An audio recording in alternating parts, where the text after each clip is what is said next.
Hello' everyone, good morning. মই ভালে আছোঁ, আশা কৰোঁ আপোনালোক সকলোৱে ভালে আছে। আৰু মই আজি এটা বিশেষ কাৰণত এই ভিডিঅ'টো বনালোঁ, কাৰণ আমি সকলোৱে জানো যে আজি দুদিনত কি হৈ গ'ল।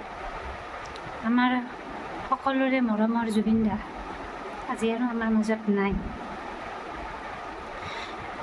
প্ৰথমতে মোৰ ভিডিঅ' বনোৱাৰ কোনো ইচ্ছা নাছিল, যিহেতু মোৰ সাহস নাই এই কথাটো ভাবিবৰ কাৰণে যে তেখেতে আমাৰ মাজত নাই, আৰু এই বিষয়ে মই কোনো কথা পাতিব ইচ্ছা নাছিল। কিন্তু ভাবিলোঁ যে জুবিনদাৰ নিচিনা মানুহ এজনে এইটো ডিজাৰ্ভ কৰে যে তেখেতক সকলোৱে কিবা এটা বিদায়ক্ষণত কিবা এটা দুই এষাৰ কওক তেখেতৰ কাৰণে। জুবিনদা এজন এনেকুৱা মানুহ যিজনে পৰ্বতৰ সমান ওখ হৈও সদায় মাটিত আছিল, মাটিৰ মানুহ আছিল তেখেত। সাধাৰণ মানুহৰ লগত মিলিছিল, সাধাৰণ মানুহৰ মনৰ কথা বুজি পাইছিল। জুবিন গাৰ্গ এটি নাম নহয়, এটি ইমোশ্যন হয়। আমি প্ৰতিটো অসমীয়াৰ কাৰণে, অসমত থকা প্ৰতিজন মানুহৰ জুবিন গাৰ্গ এটা ইমোশ্যন হয়।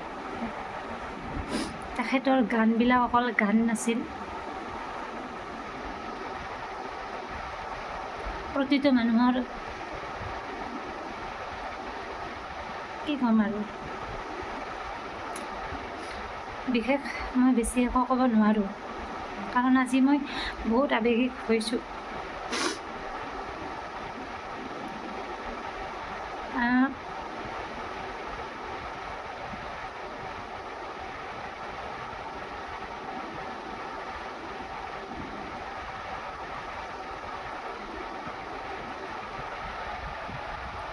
আৰু হয়তো কিছু সময়ৰ পিছত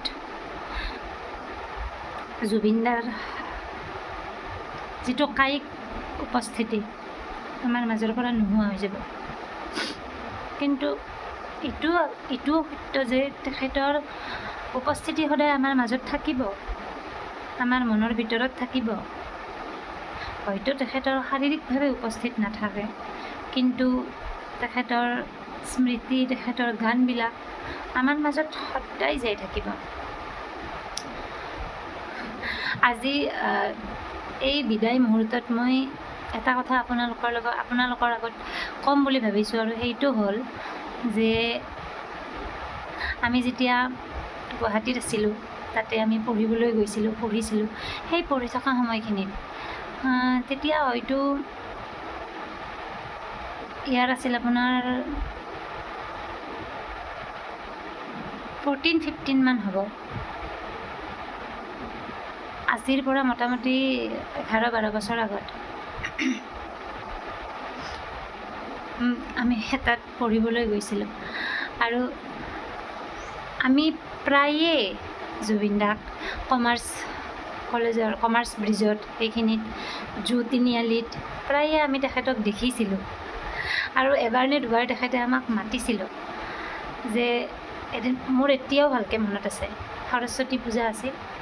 মই আৰু মোৰ লগৰ ছোৱালী এজনী আমি ৰাস্তাৰে গৈ আছোঁ, আৰু তেখেতে দুজন সৰু বাচ্ছা আছিল, আৰু সেই সিহঁতৰ চাইকেলত বহি পেলাই তেখেতে আমাৰ পিনে চাই আছে, আৰু আমিও চাই আছিলোঁ। আমি এনেকুৱাকৈ চাইছোঁ, কাৰণ আমি কেতিয়াও জুবিন গাৰ্গক সন্মুখত দেখা নাই, আৰু প্ৰথমবাৰ এনেকৈ দেখি পেলাই আমি আচৰিত যে ইমান ডাঙৰ মানুহ এজন ৰাস্তাত এনেকৈ থাকিব পাৰে নেকি। কোনো বডিগাৰ্ড নাই, কোনো এজন সাধাৰণ মানুহৰ নিচিনা আছে। আমি সেইকাৰণে চাইছিলোঁ তেখেতৰ পিনে, হাঁহি হাঁহি চাই আছিলোঁ। আমিও ধুনীয়াকৈ ড্ৰেছ চেছ পিন্ধিছোঁ, সৰস্বতী পূজা চাদৰ মেখেলা পিন্ধিছোঁ। তেতিয়া জুবিনদাই আমাৰ পিনে চাইছে, চাই পেলাই হাঁহিছে, মাইনা ফটো উঠিবা নেকি মোৰ লগত, আহা, এনেকৈ মাতিছিলে। এতিয়া সেইবোৰ কথা ভাবিলে মনত পৰে আৰু বুকুখন দহি যায়।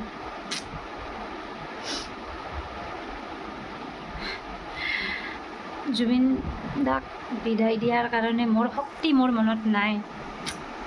কিন্তু শেষবাৰৰ কাৰণে মই তেখেতৰ কাৰণে এজ ট্ৰিবিউট এটা দিব খোজোঁ। মই ছিংগাৰ নহয়, আপোনালোকে মোক ক্ষমা কৰি দিব কিবা ভুল হ'লে, কিন্তু তেখেতৰ কাৰণে মই গাব খোজোঁ। মায়াবিনী ৰাতিৰ বুকু দেখা পালোঁ তোমাৰ ছবি, ধৰা দিলা গোপনে আহি হিয়াৰ কোণত। তুমি যে মোৰ শুকান মনত নিয়ৰৰে চেঁচা টোপাল, নামি অহা ৰ'দৰে নৈ মোৰ দেহত প্ৰতিপুৱা, ধুমুহাৰ হতে মোৰ বহু যুগৰে নাচোন, এন্ধাৰো সঁচা মোৰ বহু দিনৰে আপোন, নিজানৰ গান মোৰ শেষ হ'ব ভাবোঁ তোমাৰ বুকু, মায়াবিনী ৰাতিৰ বুকু দেখা পালোঁ তোমাৰ ছবি, ধৰা দিলা গোপনে আহি হিয়াৰ কোণত।